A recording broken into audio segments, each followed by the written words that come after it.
Have you ever heard of the elevator game? A ritual that, if performed correctly, can take you to another world. A place where the air feels thick, the lights flicker unnaturally, and something watches you. Most call it an urban legend, but some never return to tell the truth. This is the story of Emily, a girl who plays the game and discovers there are some doors you should never open. Emily had always been fascinated by horror stories. She spent hours reading about haunted places, cursed objects, and supernatural games. But nothing intrigued her more than the elevator game. A ritual site to transport you to another dimension. The rules were simple. 1. Find a building with at least 10 floors and elevator. 2. Enter alone. 3. Press the buttons in a specific order. 4. If done correctly on the 10th floor, a woman might enter. 5. Do not look at her. Do not speak to her. And whatever happens, do not leave the elevator. At first, Emily locked it off. It was just a stupid game, right? But the thought lingered. And then she found the perfect place, a desert office building on the edge of town. The building was eerily quiet. The front door was unlocked, as if waiting for her. She stepped inside the dimly lit lobby. The security desk was empty. The only sound was the soft hum of the elevator. She pressed the button. The doors slid open. Inside, the elevator felt cold than it should. The buttons were old, some scratched beyond recognition. She took a deep breath and pressed the sequence.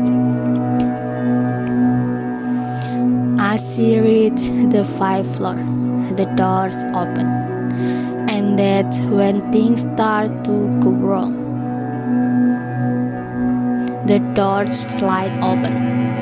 The hallway beyond was pitch black, as if the building ended there.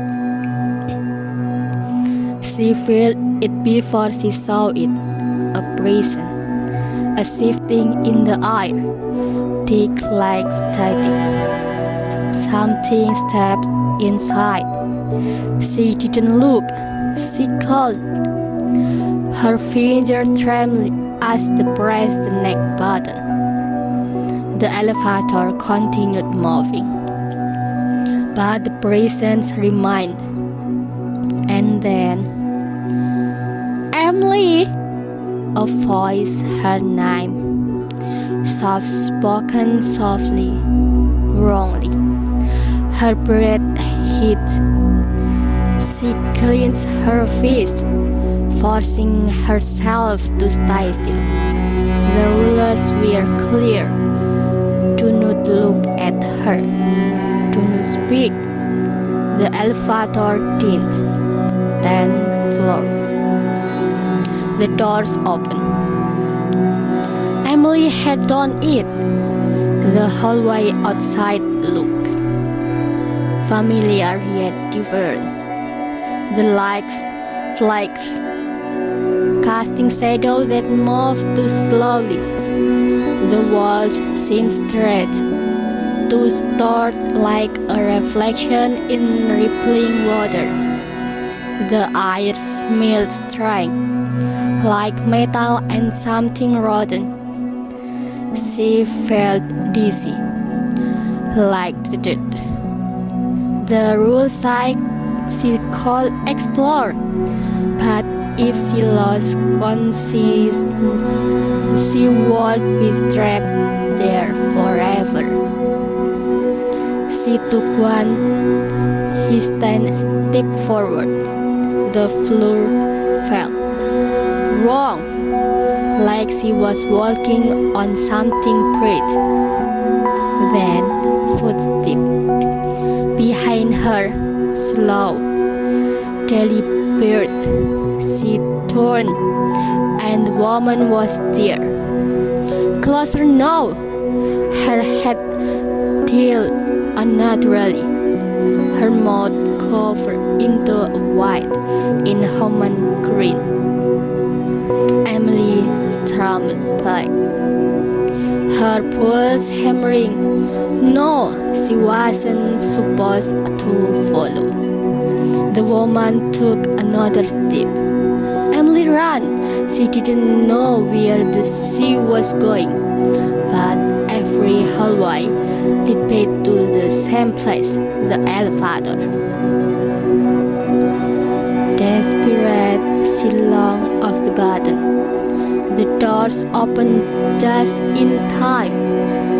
She threw herself inside, frantically bracing. What? The woman was just outside the doors, smiling widely. The descent felt longer than before. The elevator finally stopped. The doors opened. She stumbled out into the lobby. The air was warm again. The city lights outside flickered normally. Relief was over her. She had made it big, or so she thought. As she walked toward the exit, something felt wrong. The reception, a man she had never seen before, sat behind the desk. His was too pale. His smiled wide. He looked up at her. "You're not supposed to be here," he said. Emily blood ran cold.